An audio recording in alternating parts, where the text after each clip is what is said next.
Hello friends, एक बार फिर से स्वागत है आपका लिट मोड के यूट्यूब प्लेटफॉर्म पे। दोस्तों, इस वीडियो में देखेंगे मई 28 और 29 के इंपॉर्टेंट जे रिलेटेड न्यूज़। उससे पहले दोस्तों एक बात करेंगे। अभी काफ़ी स्टूडेंट्स के मैसेजेस आ रहे हैं कि चूँकि एग्ज़ाम पोस्टपोन हो गए हैं तो उनका कहना है कि उनका मोटिवेशन लेवल डाउन हो चुका है और वह उस फोकस और अटेंशन के साथ कॉन्सेंट्रेट नहीं कर पा रहे हैं। इसके लिए मेरी तरफ से एक सुझाव ये होगा कि आप अगर डीप में जाकर सोचें तो महज एक बहाना है और यही अंतर पैदा करेगा आप में और उनमें जो जॉब ले जाएंगे। तो आपको क्या करना है कि बेसिकली होता क्या, अगर आपको थोड़ा समझाएं तो ब्रेन में दो तरह के पार्ट होते हैं। एक होता है जो आपको डिटरमाइंड रखता है आपके लक्ष्य के प्रति, और दूसरा होता है जो कि आपको डराता है। तो जो ये वाला पार्ट है वो आपको मोटिवेटेड रखता है और आपको कहता है कि हाँ, आप जैसे एसबीआई के लिए प्रिपरेशन कर रहे हो तो आप करते रहो, और दूसरा बहाने बनाता है जैसे अभी डेट पोस्टपोन हो गया तो आप तैयारी ना करो, या फिर अन्य तरह के बहाने। तो आपको इस माइंड को ध्यान नहीं देना है और डिटर्मिन्ड रहना है, क्योंकि यही जो बहाने बनाएगा वो पीछे हो जाएगा और जो बहाने नहीं बनाएगा वह जॉब में आगे निकल जाएगा। तो बहाने ना बनाएं और कृपया फोकस्ड रहें और अपना टाइम लेवरेज करते रहें हमारे साथ। बढ़ते हैं और देखते हैं आज के पहले न्यूज़ को। तो आरबीआई ने एचडीएफसी पे पेनल्टी लगाया है 10 करोड़ का। कारण क्या था? क्योंकि बिना कंप्लायंस के वह third party non financial products का मार्केटिंग कर रहे थे और सेल कर रहे थे, और यह महज एक विसल ब्लोअर के कंप्लेंट के कारण हुआ। तो यह तो पब्लिक सेक्टर बैंक में हुआ। इसी तरह अगर पीएसयू में भी देखेंगे, पब्लिक सेक्टर अंडरटेकिंग में, तो वहाँ भी अगर कोई विसल ब्लोअर कोई केस कर देता है तो सीवीसी होती है, सेंट्रल विजिलेंस कमीशन, तो वह संज्ञान लेता है और पीएसयू पे कार्रवाई करता है। वहीं अगर एचडीएफसी बैंक के अभी सीईओ कौन है, तो वो हैं शशिधर जगदीशन। यह हाल फिलहाल बने हैं 27 अक्टूबर 2020। तो इम्पोर्टेंट हो जाता है। एचडीएफसी बैंक एक काफ़ी अहम बैंक है। तो पहला सवाल यह है कि एचडीएफसी बैंक का फुल फॉर्म क्या होता है, आप यह कमेंट बॉक्स में बता दें। एचडीएफसी इंपॉर्टेंट इसलिए है क्योंकि एमकैप के हिसाब से यह भारत की सबसे बड़ी बैंक है। अब एमकैप क्या होता है? एमकैप होता है मार्केट कैपिटलाइजेशन। अगर इसकी बात करें एमकैप की, तो स्टॉक में मीन्स शेयर बाज़ार में इसके कितने शेयर ट्रेड हो रहे हैं, नंबर ऑफ़ शेयर्स, उसको गुना करें अगर उसके प्रेजेंट वैल्यू से, ठीक है, तो वो उसका एमकैप निकल के आता है। मान लो कि 2 शेयर हैं और उसका प्रेजेंट वैल्यू 100 रुपये है, तो एमकैप हो जाएगा 200। ठीक है, तो अभी एमकैप के हिसाब से एचडीएफसी टॉप पे है, उसके बाद है आईसीआईसीआई, फिर आता है कोटक, और फिर आ जाता है आपका एसबीआई। और ये चारों, अगर सेंसेक्स 30 या निफ्टी 50 की बात करें, आपको पता है सेंसेक्स में 30 कंपनियां सूचित होती है और निफ्टी में 50। दोनों का स्टॉक एक्सचेंज क्या होता है आप कमेंट बॉक्स में बता सकते हो। एक का बीएसई होता है, एक एनएसई। किसका बीएसई होता है, किसका एनएसई, आप कमेंट बॉक्स में बताना। तो उन दोनों में टॉप 10 में ये चारों कंपनियां, ये चारों बैंक शुमार है। बाकी जो टॉप कंपनीज है उसमें रिलायंस और आईटी कंपनीज आती है, जैसे कि टीसीएस, इन्फोसिस, विप्रो वगैरह। बढ़ते हैं और देखते हैं दूसरे खबर को। तो अभी जीएसटी काउंसिल का मीटिंग हुआ, और इम्पोर्टेंट इसमें बात क्या है, तो यह 43rd जीएसटी काउंसिल मीटिंग था और इसके चेयरमैन थे फिनेंस मिनिस्टर निर्मला सीतारमन जी। क्या क्या रिकमेंडेशंस निकल के आए इस मीटिंग में, तो मोटा मोटी तौर पे यही था कि जितने भी दवा वगैरह पे जीएसटी वगैरह लगता है उसको कम किया गया या फिर वेव ऑफ किया गया, और ब्लैक फंगस की दवा पे भी जीएसटी के छूट दिए गए। तो ये ज़्यादा याद रखने की बात नहीं है। इसमें एक टर्म निकल के बार बार सामने आ रहा था, वह था इन्वर्टेड टैक्स स्ट्रक्चर। तो इन्वर्टेड टैक्स होता क्या है, या कौन सा स्ट्रक्चर है? तो inverted duty essentially refers to tax rates on inputs being higher than those levied on the finished products। इसका मतलब क्या है?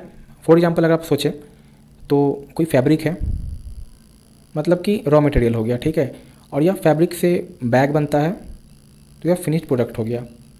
तो जो रॉ मटेरियल पे मान लो जीएसटी जो लगेगा वह 5% है, ओके, और फिनिश्ड प्रोडक्ट पे जो जीएसटी लगा हुआ 12% है।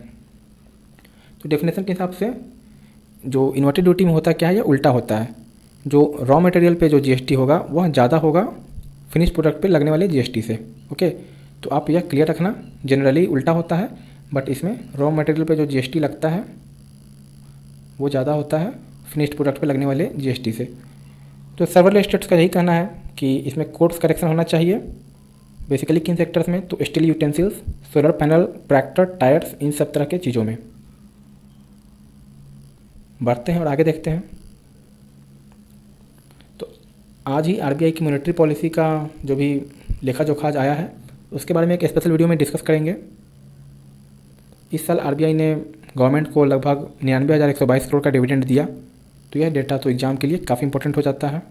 कारण क्या था इतना हाई डिविडेंड देने का? तो फॉरेक्स गेन और लोअर प्रोविजन। आपको पता ही है कि भारत का जो फॉरेक्स है वो लगभग 600 बिलियन यूएस डॉलर के आसपास पहुंच ही गया है। अब बढ़ते हैं, देखते हैं आगे। HFC bank exits US retail banking to target rich client. तो HSBC बैंक ने यूएस की रिटेल बैंकिंग को छोड़ दिया। भारत में भी आपने कुछ दिन पहले देखा होगा कि सिटी बैंक भारत के रिटेल बैंकिंग से निकल गया था। इसी तरह HSBC भी निकल गया है। HSBC का फुल फॉर्म क्या है? तो यह है हांगकांग संघाई बैंक कॉरपोरेशन। आपके लिए सवाल है कि HSBC का हेडक्वार्टर कहाँ है, ये आप कमेंट बॉक्स में बताना। ये दूसरा क्वेश्चन हो गया आपके लिए। पहला क्या था? पहला था कि HDFC बैंक आपको फुल फॉर्म बताना था।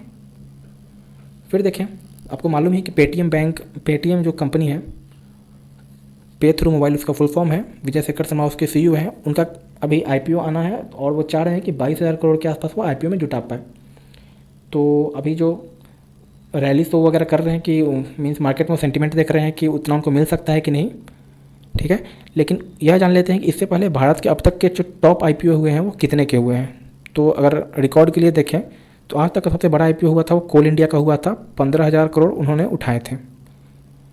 उसी तरह आप देख सकते हो इसमें कि SBI cards and payment services भी है और यह हाल में ही हुआ था फरवरी 2020 में, और उसके तहत इसने 10,000 करोड़ उठाए थे। तो अगर आप SBI के लिए जा रहे हो तो यह डेटा आपके लिए काफ़ी इंपॉर्टेंट हो जाता है, इंटरव्यू पॉइंट ऑफ व्यू से या फिर general awareness section point of view से भी।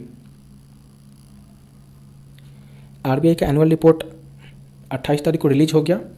रिपोर्ट में क्या क्या निकल के आया? तो एक तो सरकार को जो आरबीआई ने किस तरह डिविडेंड दिया है और वो पैसे उनके कहाँ से आए उसके बारे में उन्होंने बताया। फिर उन्होंने यह बताया कि बाज़ार में जो अभी बुल रन चल रहा है, बुल रन का मतलब लगातार आप देख पा रहे होंगे कि मार्च 2020 से किस तरह एक इंक्रीजिंग ट्रेंड देखा जा रहा है। उसके बारे में उनका कहना है कि यह सही नहीं है उतना, मीन्स जो भी इंडिया का सेंटीमेंट है और जो मार्केट का सेंटीमेंट है वो थोड़ा मैच नहीं हो रहे हैं। इसके बारे में हम लोग कभी विस्तार से देखेंगे। फिर एक और डेटा निकल के आया कि जो इस साल फ्रॉड के कारण जो मनी लॉस्ट हुए PS20 में वह लास्ट ईयर से 25% कम था। तो आप ये परसेंटेज टर्म में भी याद रखना। तो कितना था इस साल? तो 1,38,000 crore means 1.38 trillion. Last year यह फ्रॉड था 1.85 ट्रिलियन, मतलब कि 1,85,000 करोड़। बढ़ते हैं आगे। फिर एनुअल बैंक रिपोर्ट में यह सामने आया कि सरकार 2,000 के नोट जो है मार्केट से काफ़ी कम कर रही है और अब आलम यह हो गया है कि हर एक 3 बैंक नोट में से जो कि सर्कुलेशन में है, एक बैंक नोट 500 का है। अब खबर है मर्जर एंड एक्विजिशन पे। तो टाटा ग्रुप जो है रतन टाटा का, उसने ग्रोसरी कंपनी बिग बास्केट को खरीद लिया है। खबर यह है कि टाटा इसके साथ एक 1mg को भी एक्वायर करना चाहता है। 1mg ई फार्मेसी में है और आपने को पता होगा फार्मेजी ने कल मेडलाइफ को एक्वायर किया था। तो यह खबर इंपॉर्टेंट है कि बिग बास्केट को टाटा ने खरीद लिया और बिग बास्केट के CEO का नाम है हरी मेनन। और आखिरी खबर सोवरिन गोल्ड बॉन्ड स्कीम से।